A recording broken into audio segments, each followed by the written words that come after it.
The night it all went down, I was curled up on my couch, eating year-old Halloween candy I'd found in the back of my pantry. It was a Tuesday late, like 11:45 p.m. late. I was trying to decompress after what had been, in hindsight, a week of absolutely bizarre and high-stress energy at the office. My phone, which was face down on the coffee table, did that little ding-ding notification dance that means a new direct message, the kind that usually signals a spam bot or my friend Mark sending me a meme about a sloth. I figured I'd let it wait. But then it did it again, ding-ding, just a minute later. That was weird. Who sends 2 back-to-back DMs that late?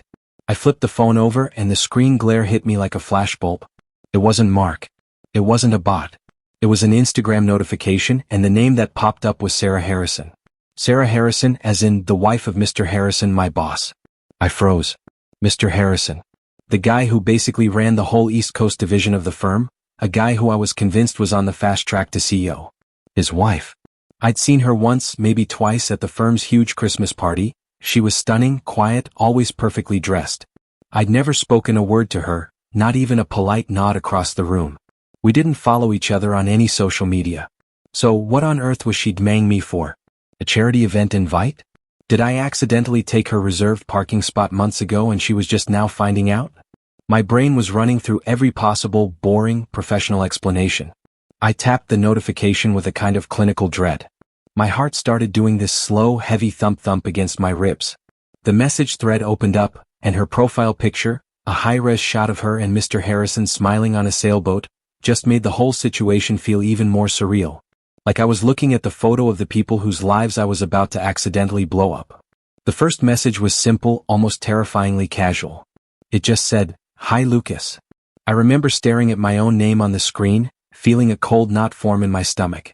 The second message dropped the bomb.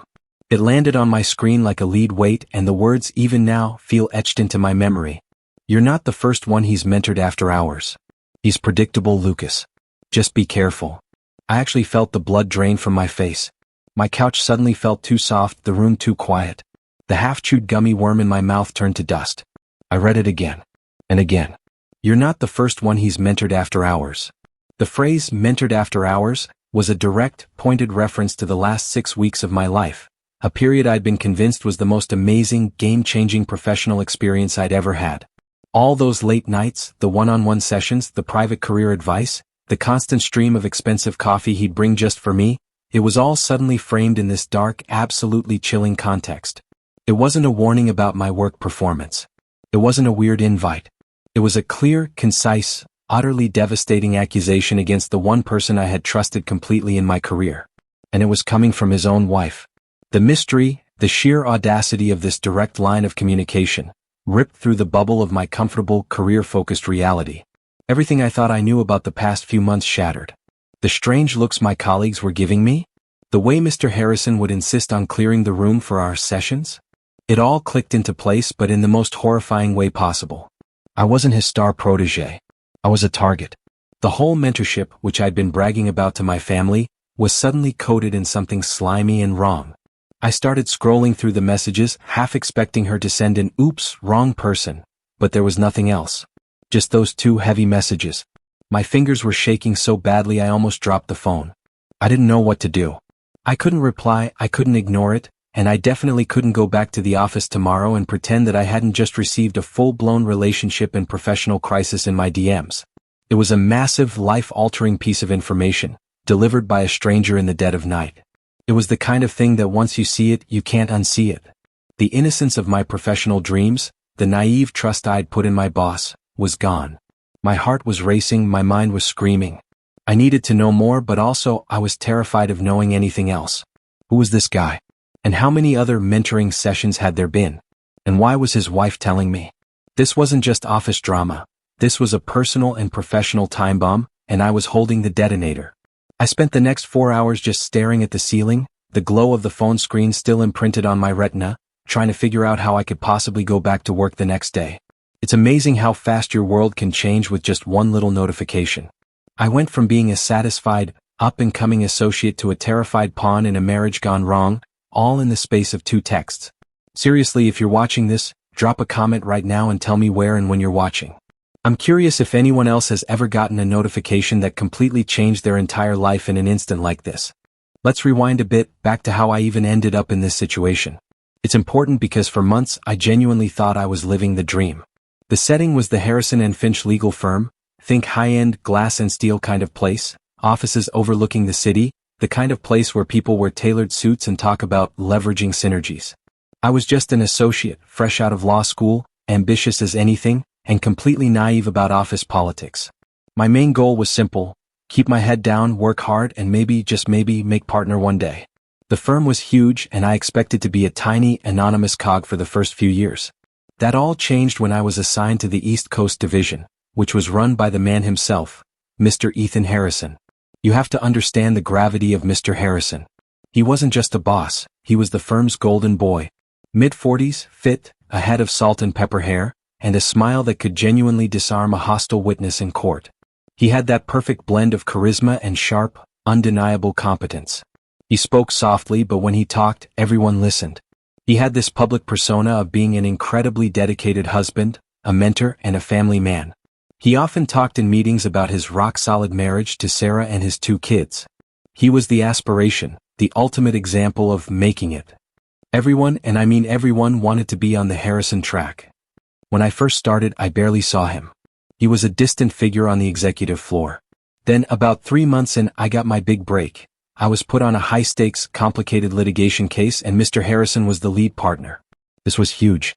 This was my shot. I was buzzing with excitement and nervous energy. I worked 18-hour days just to keep up. That's when the mentorship started. He'd walk by my desk late at night, around 8 o'clock or 9 p.m., when the floor was starting to empty out. He'd stop, lean against the cubicle wall, and just talk. Not about the case initially, but about the firm, my career trajectory, what I needed to do to stand out. He'd say things like, "Lucas, you've got a rare kind of hustle. Most of the young guys just clock out. You have the fire." Or, "I see myself in you, Lucas. I want to make sure you avoid the mistakes I made early on." This wasn't generic corporate speak. This felt personal. It felt like I had been singled out by the top dog for greatness. He started bringing me coffee. Not just once, but every single day. He'd walk into the office with 2 lattes, one for him and one for me, and hand it to me with a proprietary smile. "Fuel for the machine, Lucas," he'd say.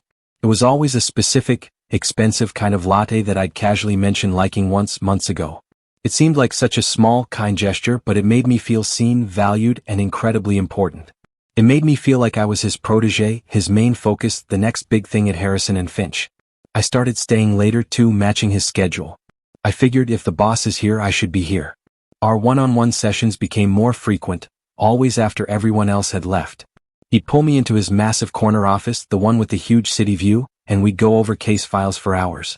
The door would be closed, of course, because it was confidential client work. In those moments, I felt a genuine, electric connection to my future. He was sharing secrets, insider knowledge, and the pathway to success. He was giving me the kind of attention young associates dream of. I'd call my parents almost weekly, buzzing with excitement. "Dad, Mr. Harrison just spent 2 hours with me, explaining the entire merger strategy. He said I'm essential to this project." I felt a level of validation I'd never experienced. His praise was a drug, a reward for every single late night and skipped meal.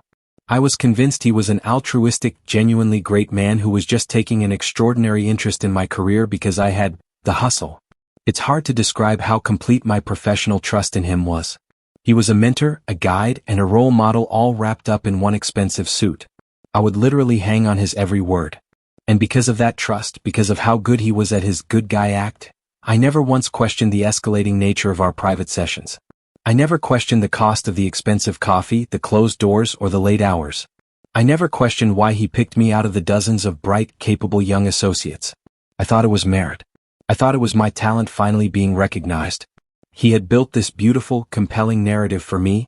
I am the rising star, and he is the generous, selfless mentor lighting the path. Every action he took, the coffee, the advice, the closed-door meetings, was perfectly designed to reinforce that narrative. He was investing in me, the future of the firm. And I, the naive, ambitious associate, bought it hook, line, and sinker.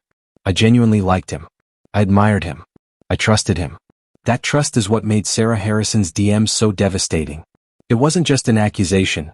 It was the total demolition of my professional idol and the beautiful but completely fake world he had built around me. The perks of being Mr. Harrison's protege started subtly, but they escalated fast. It began with the coffee, that daily ritual that made me feel so special. Then it moved to the constant validation. He wouldn't just praise my work. He'd do it in a way that was slightly too personal, slightly too intense. He'd say things like, "Lucas, you think differently than everyone else. It's refreshing. I appreciate that you're not afraid to challenge the status quo, even if it means you're still here at 10 p.m. That kind of dedication is rare." It always felt like a compliment, but it also felt like an expectation, that the dedication had to be there late at night when no one else was around. He'd start making our sessions feel less like an official meeting and more like a private, exclusive club. He had this whole routine. He'd dim the lights in his office, put on this quiet, instrumental jazz, and tell the security guard not to bother us because we were in deep on the finagle account. The finagle account was a real case, but the amount of time we spent on it didn't track with its actual priority. It was an excuse, a smokescreen. The atmosphere was always too intimate, too quiet. It felt like we were the only two people left in a 50-story building, which more often than not was actually true. The physical setting became a kind of psychological tool. His office was enormous, but he'd insist on us sitting close together, hunched over his massive desk, looking at documents.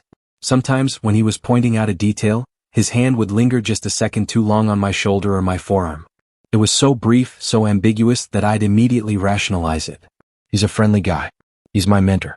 That's just a reassuring gesture. But every time it happened, a tiny, almost imperceptible sliver of my internal alarm system would go off, only to be immediately silenced by the overwhelming force of my ambition. The little voice of discomfort was drowned out by the shout of, "This is your career, Lucas. Don't ruin it by being paranoid." He also started to insert himself into my personal life, under the guise of holistic career management.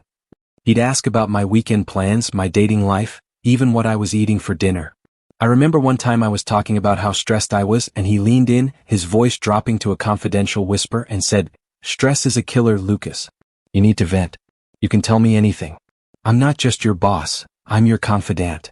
I felt a sudden sharp jolt of weirdness at the word confidant, but again I chalked it up to him being an exceptionally caring mentor. He was just a great boss who saw me as a whole person, right? But the biggest perk, the one that kept me tethered and blinded to the obvious, was the access and the promise. He made sure everyone, including me, knew I was his favorite. He'd loudly compliment me in front of senior partners. He'd make sure I was invited to partner track only events. He dangled the carrot of a rapid promotion. "You keep this up, Lucas, and you won't be an associate for long. I'm talking a fast track to senior counsel within 18 months. That promise was everything to me. It was the reason I endured the awkward silences, the lingering touches, and the too personal questions. I had convinced myself that this discomfort was simply the price of admission to the elite professional club. Looking back, the emotional connection he built was the most dangerous part. He didn't just critique my work, he'd critique my character and then build it back up. He'd find a small insecurity I had and then tell me how it was actually my biggest strength. It was a masterclass in manipulation, creating a sense of deep, personal debt. I felt like I owed him my success, my time, and my loyalty because he was the one seeing my true potential when no one else was. I remember one specific Friday night. It was nearing midnight. Everyone was gone. I was sitting in his office, utterly exhausted, and he looked at me, not at the papers, and said, "You know, Lucas, you have an energy about you. It's captivating. You're going to be a giant in this field." He didn't say it like a boss, he said it like something else. Like a secret admirer. It sent a shiver down my spine. The moment was so charged, so far removed from a normal professional interaction, that for a split second I almost got up and walked out. But then he pulled out a document, slid it across the table, and said, "Now let's talk about the bonus structure for senior counsel." And just like that, the promise of the future snapped the trap shut again. The whole thing was a perfectly designed emotional bubble. The expensive coffee, the private sessions, the compliments, the career promises, they were all layers of insulation keeping me from hearing the alarm bells. He knew exactly what an ambitious young associate valued, and he weaponized it. I wasn't just being mentored, I was being cultivated, and I was too focused on the glittering goal to see the poisoned soil I was standing on. While I was swimming in the blissful, ambitious haze of being the chosen one, my colleagues were watching, and the atmosphere on the floor started to shift from respectful admiration to something colder, something more insidious. This was where the conflict truly began to layer itself, not just between me and my boss, but between me and the whole office ecosystem. It started with small things. When Mr. Harrison would walk past my cubicle in the morning and hand me that specific latte, the rest of the floor would go dead quiet. I'd look up and see the kind of quick, darting eye contact you get right before people snap their heads back to their monitors. It wasn't a look of, wow, Lucas is doing great. It was a look of, what is Lucas doing? The praise that I used to hear, he's a sharp kid, he's a real grinder, started to fade, replaced by a deep, unsettling silence. The whispers followed. I'd be walking to the break room, and as soon as I rounded the corner, I'd hear voices drop instantly to a murmur. Sometimes I'd catch a phrase, a fragmented shard of a sentence like, always so late, or, how he got the Winston file. But the rest would be swallowed by their sudden, very forced coughs. I initially dismissed it as professional jealousy. Of course they were jealous. They weren't getting the Harrison attention. They weren't on the fast track. It was just professional envy, right? That's what I told myself. It was easier to believe they were bitter than to believe something was fundamentally wrong with my situation. The weirdest encounter was with Sarah, a paralegal who had been at the firm for years. She was the office historian, the one who knew where all the bodies were buried. One afternoon, she cornered me by the printer, ostensibly to talk about toner, but her eyes were darting around the room nervously. She waited until the printer finished its grinding cycle and then leaned in. Lucas, she said, her voice barely a breath. You're working really hard. Like really hard. I puffed out my chest a little. Yeah, it's the Harrison track, right? You gotta pay your dues. She didn't smile. Her expression was all tension. Pay your dues, yes. But, Lucas, be careful how you pay them. Mr. Harrison, he's intense. He gets very attached to his projects. Just make sure the project is the work, not you. That phrase, just make sure the project is the work, not you, landed like a punch. It was the first explicit warning, veiled in the language of office caution. I immediately felt defensive. Sarah, what are you implying? He's mentoring me. It's strictly professional. She just shook her head slowly, looking sad and knowing. I'm not implying anything, Lucas. I'm just saying this firm has been around a long time. People come and go. People's stories get repeated. She gave me a look that was part warning, part pity, and then she quickly walked away, leaving me standing next to the whirring printer, my heart doing a nervous stutter step. This conversation, along with the growing wall of silence and whispers, introduced the first major layer of conflict. It wasn't just the strange intimacy of the boss's sessions anymore, it was the social isolation from my peers. I was being subtly pushed out of the general office community, branded with this invisible scarlet letter that I didn't even understand. My mentors weren't talking to me anymore. My friends were suddenly busy for lunch. I was increasingly reliant on Mr. Harrison, which was exactly what he wanted. He became my only source of validation, my only professional tether. I remember thinking, I'm sacrificing my social standing now for a huge payoff later. But the cost was starting to feel high. The office felt like a cage of my own making. I would sit alone at my desk, surrounded by the silence, and all the previous joy of the mentorship started to taste a little sour. The feeling of being special began to curdle into the feeling of being singled out. The emotional tension of it all was exhausting. I was performing one way for Mr. Harrison, eager, devoted, ambitious, and another way for everyone else, putting up a polite, defensive wall. The cognitive dissonance was enormous. I had to constantly reconvince myself that Sarah was just an old crank, that my colleagues were just jealous, and that Mr. Harrison was a saint. It was a tiring daily process of self-betrayal, where I kept silencing the little voice of intuition that was desperately trying to tell me to run. The whispers weren't about jealousy, they were warnings. I just hadn't learned to listen yet. The ambiguity and isolation of Section 4 were a gradual climb, but the ascent into the next phase of conflict felt like a sudden, jarring spike. This is where the demands escalated, and the lines Mr. Harrison was blurring started to feel less like professional eccentricity and more like a deliberate, controlled erosion of my boundaries. The main challenge became the weekend work and private meetings. Up until this point, the late nights had been during the week. Exhausting, yes, but still within the acceptable, albeit toxic norms of a high-pressure law firm. Then came the crunch time on the finagle account.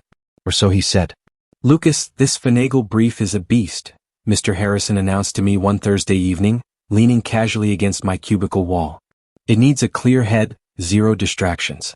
The best time to tackle the tricky parts is when the office is completely silent. I'm coming in this Saturday. Just you and me. Think of it as a private masterclass. The word private hung in the air a second too long. My gut immediately clenched. Saturday? The whole point of a high-paying job was a high-quality life, which to me meant my 2 sacred days off. I mumbled something about a prior commitment, a vague thing I had to do. He didn't argue. He just smiled that perfect disarming smile and said, "That's a shame, Lucas. I was going to use this session to really hammer out the strategy for your senior counsel presentation. You know, the one you'll be giving to the managing partner next month. This is the material that seals the deal." And just like that, the promise of my career was weaponized again. The prior commitment, a casual coffee with a friend, evaporated in a cloud of ambitious smoke. My anxiety was immediately overridden by my drive. The senior counsel presentation was the only thing that mattered. "You know what, Mr. Harrison?" I quickly corrected, trying to sound enthusiastic. "That thing is actually pretty flexible. I'll be here. Absolutely. Ready to go." "That's the attitude, Lucas," he said, patting my shoulder a little too firmly before he walked away. The pat felt less like encouragement and more like a mark of possession. Saturday came and the firm felt truly alien. The huge building was a silent mausoleum of ambition. Just me, the security guard on the ground floor, and Mr. Harrison on the 48th. He didn't even suggest we order food in. He'd brought a gourmet picnic basket, cheeses, crackers, 2 bottles of expensive Pellegrino. He set it up on the credenza in his office. "A working lunch, Lucas," he said. "Relax. We need to be energized." We worked, or at least I tried to, but the atmosphere was so wrong. With no one else in the building, the closed door of his office felt like a vault. His comments became less focused on legal strategy and more on me. "That color looks good on you, Lucas," he'd remark out of nowhere. Or, "You've got great focus. It's almost hypnotic to watch you work." The compliments were completely detached from the legal brief sitting between us. I'd try to pull the conversation back to the case, but he'd easily glide back to a personal observation, a compliment that was just a shade too intimate. I remember staring out the window at the cityscape, my heart pounding, desperately searching for a rational explanation. He's just lonely. He doesn't have a lot of friends. This is how rich, powerful people act. I was frantically trying to build a new layer of rationalization to protect the fantasy I had been living. The worst part was when he insisted on taking a de-stressing break. He turned on the music again, that low, soft jazz, and started talking about his marriage. "You know, Lucas," he sighed, leaning back in his leather chair, "Sarah and I, we're in 2 different orbits now. We're partners, but we're not connected. You understand that kind of distance, don't you? Someone as driven as you must have felt it, too." This was the final, terrifying twist of the knife in the professional boundary. He was confiding in me about his failing marriage. He was painting himself as a victim, fishing for sympathy and, more disturbingly, a reciprocal intimacy. I suddenly felt sick. I was no longer his protégé, I was his unpaid therapist and emotional anchor. And the setting, a private office on a silent Saturday, after he had explicitly isolated me from my friends and peers, was perfectly orchestrated for this moment. I kept my answer as sterile and professional as possible. "I'm sorry to hear that, Mr. Harrison. I think everyone struggles with work-life balance in this field." He looked disappointed. "Right. Work-life balance. Of course." He sighed, but the tension didn't dissipate. It just hung there, thick and uncomfortable, until we finally finished the masterclass at 8 p.m. I left that Saturday feeling deeply tainted. The promise of the senior counsel role had never felt so heavy. I had traded my personal time, my comfort, and my boundaries for a career path that was now inextricably linked to this uncomfortable, escalating personal drama. The risk had become enormous, and I knew, with a certainty that chilled me, that the demands were only going to get weirder. The professional veneer was cracking, and what was underneath was something I absolutely didn't want to touch. The period following the solo Saturday session became an intense internal battle, the moral dilemma of career versus comfort. Every morning, the thought of walking into Harrison and Finch felt like a physical weight settling on my chest. I was trapped between 2 overwhelming forces, the glittering prize of my dream career and the deep, persistent alarm bell of my own intuition. On one side, the career. I was closer than I had ever been. Mr. Harrison was still dangling the senior counsel promotion like a lure. He'd mentioned my name to the managing partner, I knew he had, and I was finally on the map. Leaving now meant throwing away 6 months of 16-hour days, sacrificing the validation I'd craved since law school, and having to start over somewhere else, back to being an anonymous junior associate. The thought of walking away felt like a spectacular, professional failure, a capitulation to a small, private discomfort. Is this really so bad? I'd argue with myself. He hasn't done anything concrete. He's just a little odd. You're being overly sensitive. Real ambition requires sacrifice. But on the other side was the persistent, growing discomfort. The way he looked at me during our sessions, the forced intimacy of the jazz music, the private talk about his marriage, it all added up to a gross, undeniable violation of professional space. My gut was screaming. I was losing sleep, and my work performance, ironically, was suffering because I was so preoccupied with managing him instead of managing the case. Every time he'd call me into his office, I'd take a deep breath, mentally rehearsing how to redirect the conversation back to the finagle brief if he veered into personal territory. I was performing a defensive dance, and the energy it took was immense. The biggest dilemma was the sheer ambiguity of the problem. If he had overtly asked me out or been explicitly inappropriate, the choice would have been clear. But his actions were 1,000 small, subtle, deniable aggressions. He just put his hand on my arm for a second. He just complimented my shirt. He just told me about his wife because he trusts me. In a HR meeting, I knew those individual acts would be easily dismissed as misunderstandings or a boss being friendly. I'd be labeled the hypersensitive, ungrateful kid who couldn't handle pressure. I had no concrete evidence, just a thick, sickly feeling of being watched and cultivated. I started talking to my friend Mark about it without using names or details. I'd frame it as a theoretical, hey, what if a boss was really focused on your career but their boundaries were a little blurred? Mark, ever the pragmatist, just said, look, if the money is good and the career is moving, ignore the weird stuff. That's just how the old guard operates. Play the game, Lucas. Hearing it out loud, rationalized by a peer, made the career option seem less dramatic, more adult, and more correct. I almost convinced myself. But the anxiety wouldn't leave. I started bringing my laptop into his office, setting it up in a spot where I could glance at the reflection on the screen. I was subconsciously placing subtle barriers between us. I'd bring in my own coffee mug so I wouldn't have to accept his. I was building a fort, one tiny, useless boundary at a time, but he never seemed to notice or care. One night, I was on the 48th floor alone, waiting for him to finish a call. I was standing by his door, staring out the huge panoramic window at the city. It was beautiful, 1,000 glittering lights, a testament to success. But as I looked out, I didn't feel pride or ambition. I felt like a bird trapped in a beautiful cage. I remember thinking, if I get this promotion, I get the view, but I also get more of him. Is this what my life is going to be? The senior counsel title suddenly felt less like an achievement and more like a heavy, golden chain, tying me forever to this one manipulative, boundary-crossing man. The moral dilemma was stark. My peace of mind or my professional ascent.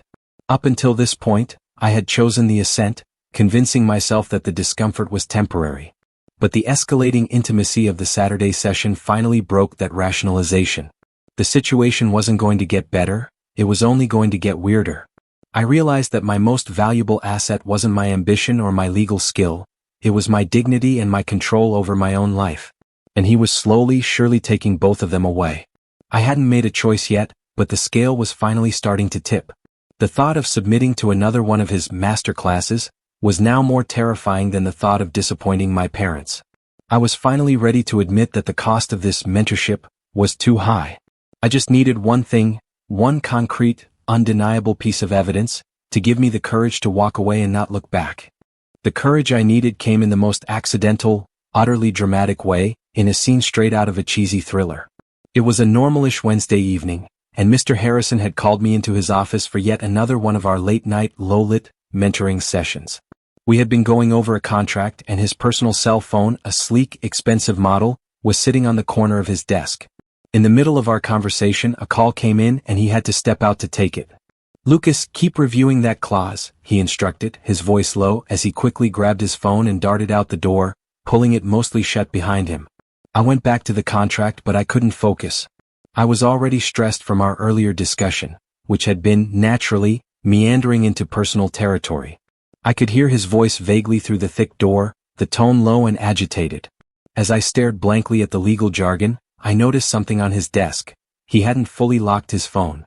The screen was still on, sitting right there, less than a foot from my hand. It was showing his text message history. I knew, in the core of my professional and ethical being, that I shouldn't touch it.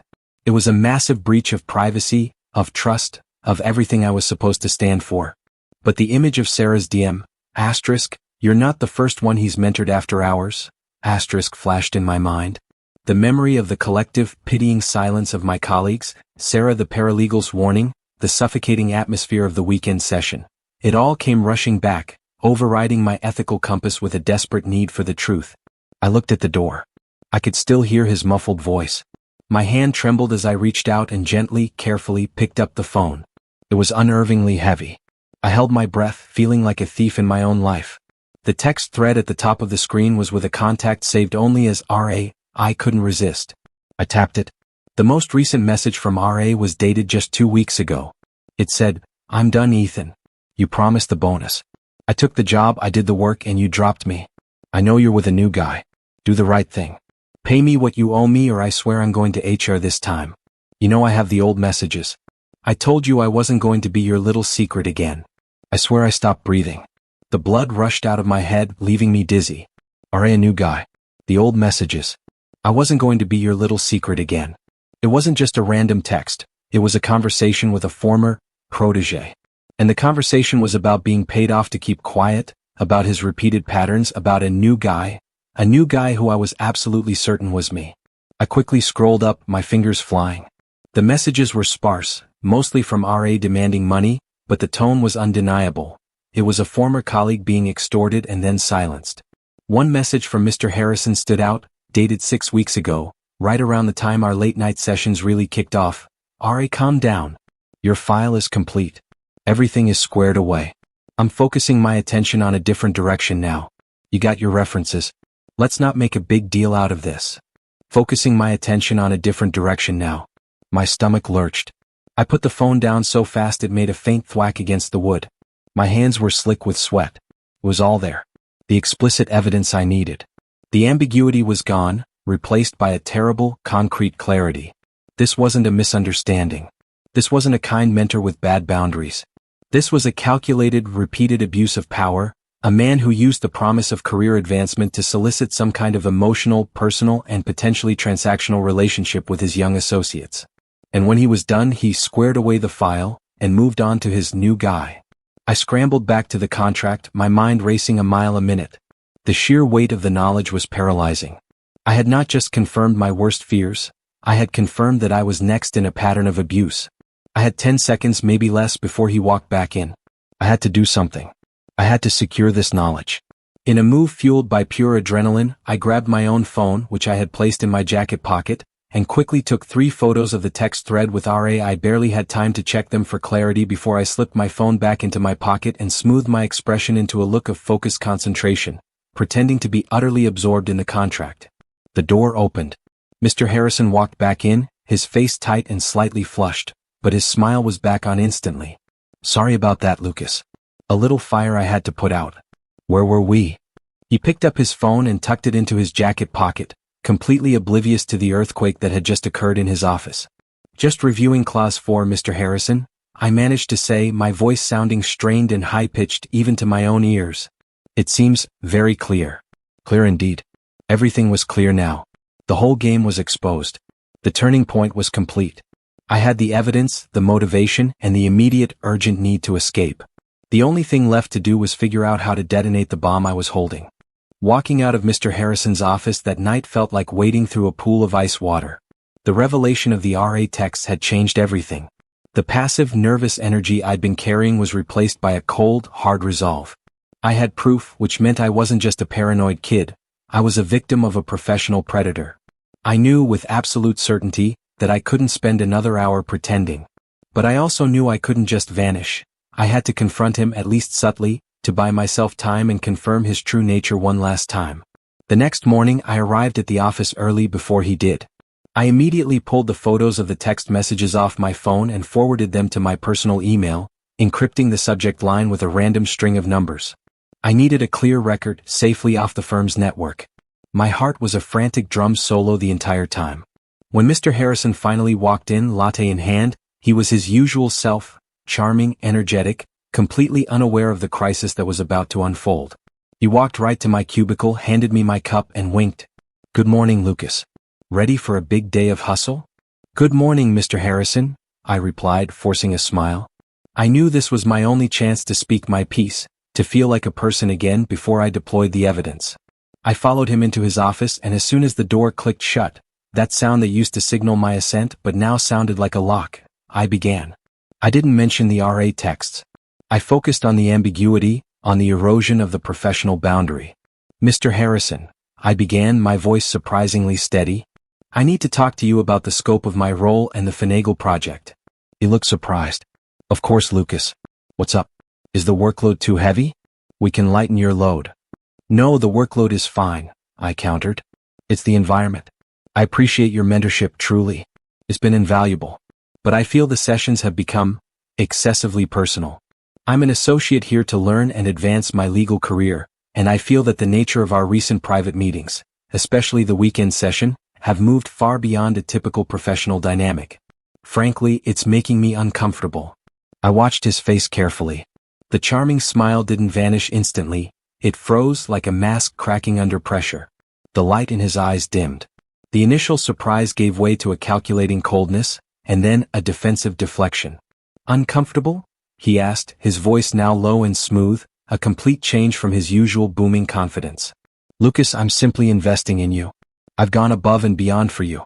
I bring you coffee, I give you priceless career advice, I shield you from the politics. I talk about my life because I trust you. I see you as a younger version of myself. You're misinterpreting my dedication for something it's not. My career is the only thing I'm interested in, Mr. Harrison, I insisted, trying to hold his gaze.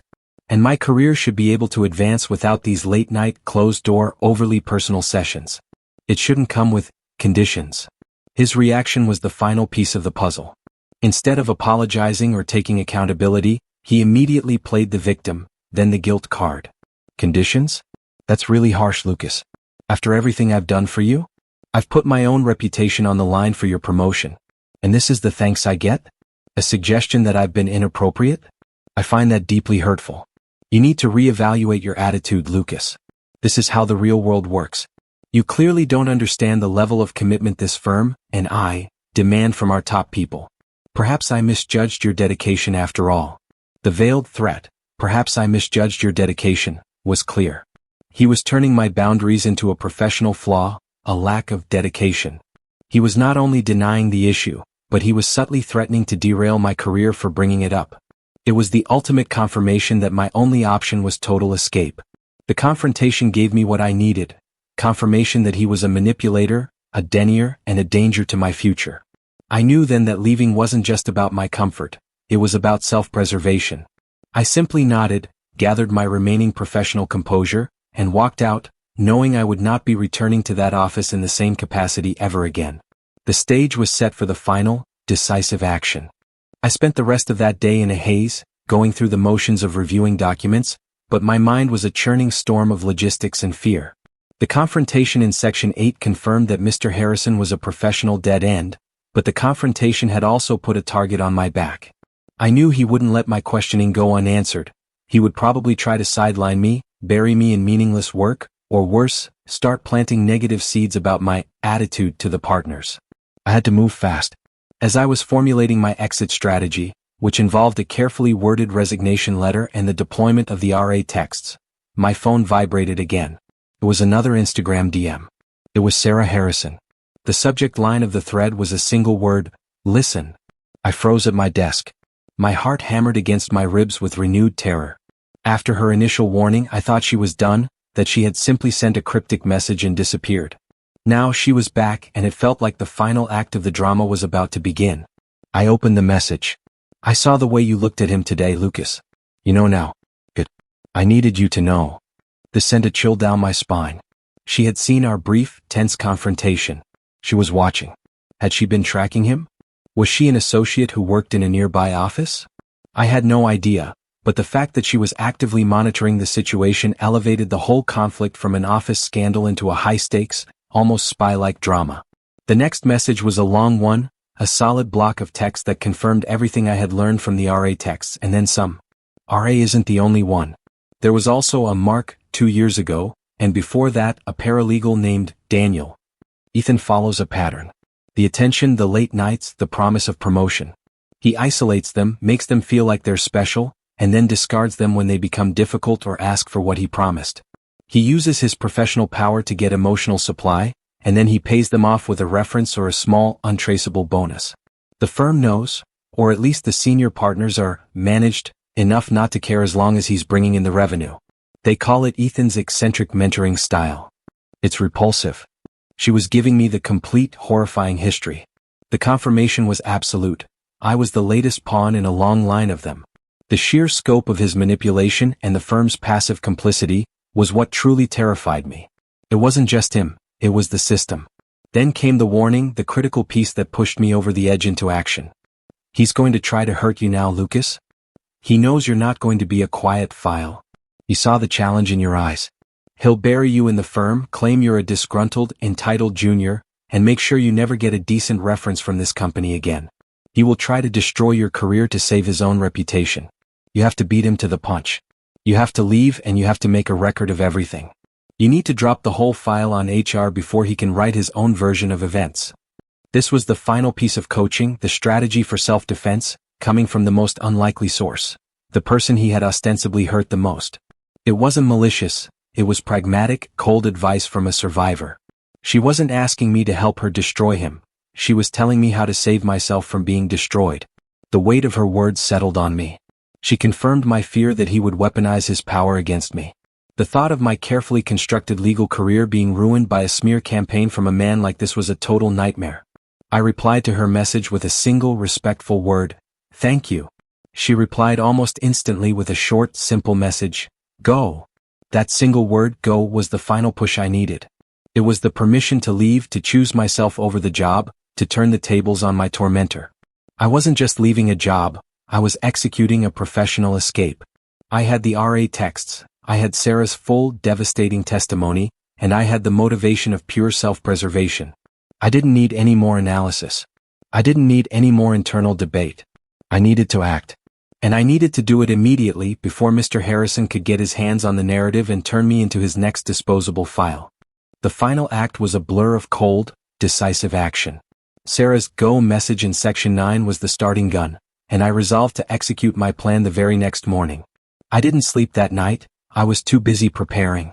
I drafted my resignation letter, keeping it meticulously professional and brief, citing only a need to pursue a work environment with clearer, more consistent professional boundaries. No accusations, no names, just the facts I needed for the paper trail. Then came the preparation of the HR file drop. I created a single encrypted document that contained my resignation letter, dated for immediate effect.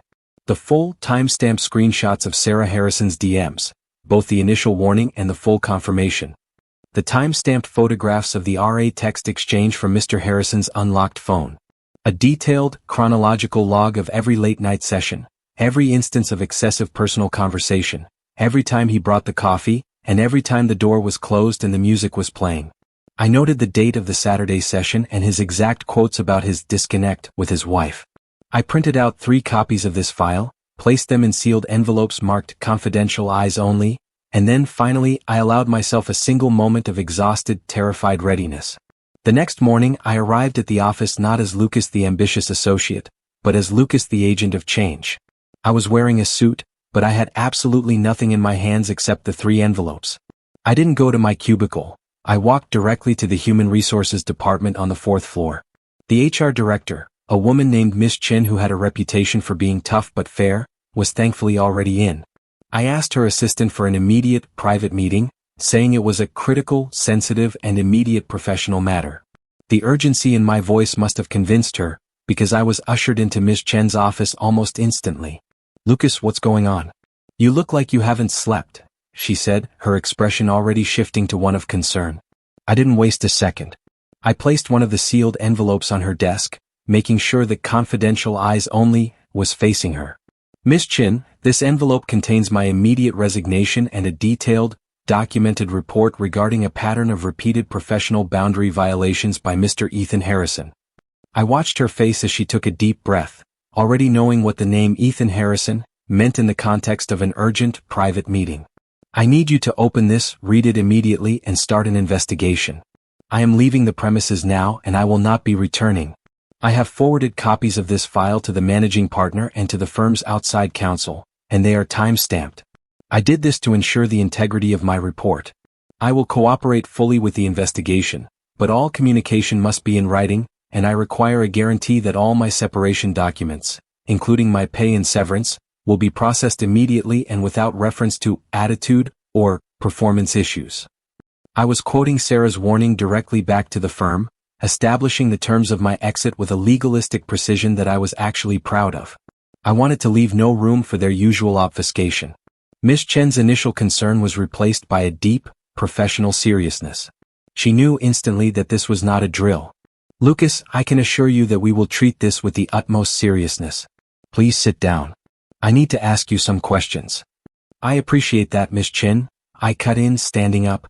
"But as of this moment, I am no longer an employee of Harrison and Finch. All the information you need is in that file. I'm choosing to terminate my employment to remove myself from a harmful environment. I look forward to your written acknowledgement of this report." I placed the 2 other envelopes, my insurance policy, on the corner of the desk, nodded once and walked out. I didn't look back. I didn't stop to talk to anyone. I walked straight out of the HR office, past the stunned receptionist and into the elevator. The ride down from the 4th floor to the lobby was the longest 40 seconds of my life.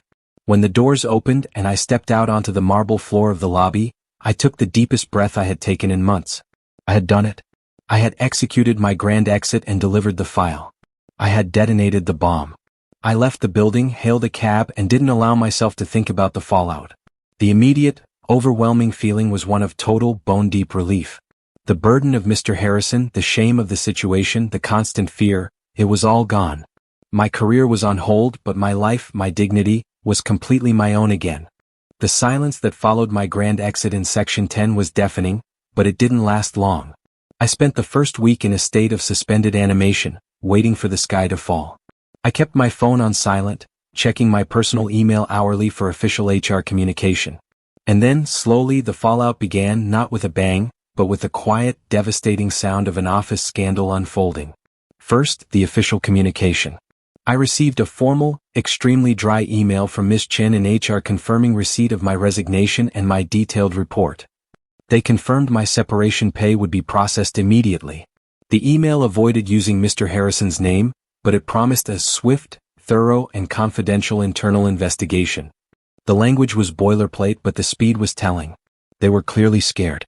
Next, I started hearing from the office rumor mill. I was still connected to a few trusted people outside of Harrison and Finch, and the news was spreading through the legal community like wildfire. Within 48 hours of my departure, Mr. Harrison was suddenly, and conspicuously, gone. The official firm line was that Mr. Harrison had taken a sudden, personal leave of absence to deal with a family matter. But the whispers from my contacts told a different story. His office door was locked. All his active cases were immediately reassigned to other partners. The atmosphere on the 48th floor was reportedly toxic. A mix of fear, shock, and a strange, quiet vindication. Sarah, the paralegal from Section 4, was now reportedly talking openly, finally, about his tendencies, and her cautious warnings to me were now understood by the general populace. The most dramatic detail was about the RA texts.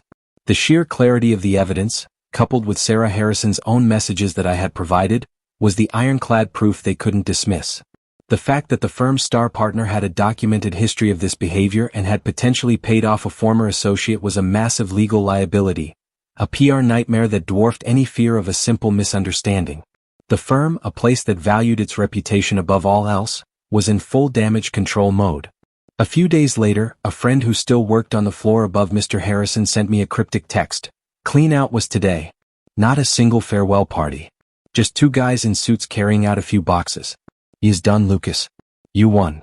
The collapse of Mr. Harrison's perfect reputation was complete and irreversible.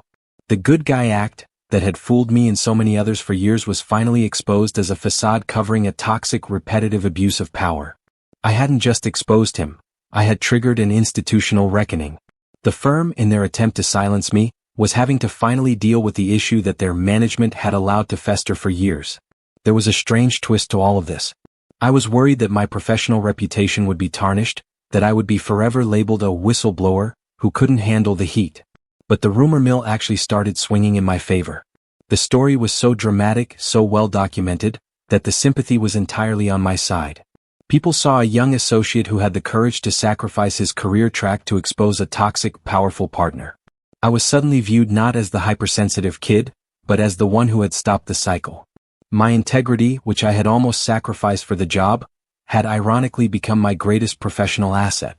I started getting calls from headhunters not for junior associate roles, but for roles at firms that prided themselves on ethical workplaces. They had heard the story and they were looking for people with my level of conviction. The greatest relief, however, wasn't the job offers. It was the simple, profound knowledge that I wasn't next. The cycle stopped with me. That overwhelming sense of dread, the feeling of being hunted and targeted, was replaced by a quiet, deep sense of moral victory. I had risked everything, my promotion, my security, my professional dream, but in doing so, I had saved something far more important: myself. I'm telling you this story now, months later, from a new city working at a new firm. The firm is smaller, the office doesn't have the skyline view of Harrison and Finch, and the pay is initially less, but the culture is clean. The doors stay open, and the only thing anyone is bringing me is a file folder, not an expensive latte. Looking back, the entire ordeal feels like a lightning strike lesson in the brutal reality of professional power dynamics. I was so focused on the what, the promotion, the title, the money, that I completely ignored the how and the who. I learned that a person's public-facing charisma and professional success are often the most effective camouflage for their private toxicity. Mr. Harrison wasn't a good man who had lost his way. He was a master manipulator whose professional success was dependent on the exploitation of the people who trusted him. The enduring lesson I carry from that experience is simple but profound. Never trade your dignity for access. That discomfort, that gut punch feeling I had every time I walked into his office, wasn't paranoia. It was my body screaming the truth that my ambitious mind refused to hear. I will never again silence that voice of intuition for the sake of a career path. Ambition is important, but a clear conscience and a feeling of safety are non-negotiable foundations for a successful life. The ultimate closure came a few weeks after I started my new role. I received a small, unmarked envelope in the mail. Inside was a simple, handwritten card. It wasn't from a headhunter or a former colleague. It was from Sarah Harrison. It was brief, just 3 lines. They offered me a settlement. I didn't take it. I filed for divorce. I just wanted to say thank you for being the one who finally gave me the proof that was stronger than their silence. You saved yourself, Lucas. And you saved me too. The card wasn't just a thank you. It was the final, unexpected piece of the resolution. I hadn't just ended his abuse of power in the office. I had, through my desperate act of self-preservation, given his wife the one thing she needed to escape his control in her personal life. I was just trying to protect my own future, but in doing so, I had unexpectedly helped tear down the whole elaborate, toxic structure he had built around himself. I tossed the card in a shredder and never looked back. I don't follow the firm or Mr. Harrison's career, or lack thereof, anymore. I've accepted that what happened was a high-cost but invaluable education. I'm starting fresh with a new understanding of how the world really works and a much clearer idea of what true professional success looks like, and it has nothing to do with late nights, closed doors, or a boss's too personal secrets. It has everything to do with walking into an office every day with your head held high, knowing that the only thing you have to sell is your talent, not your peace of mind. And that, guys, is the real story of the late-night message I'll never forget. It was terrifying, career-changing, and ultimately the best thing that ever happened to me. If this story resonated with you, or if you've ever had to choose between your career and your comfort, drop a comment, hit the like button, and subscribe. Let me know your thoughts. Stay safe out there and always trust your gut.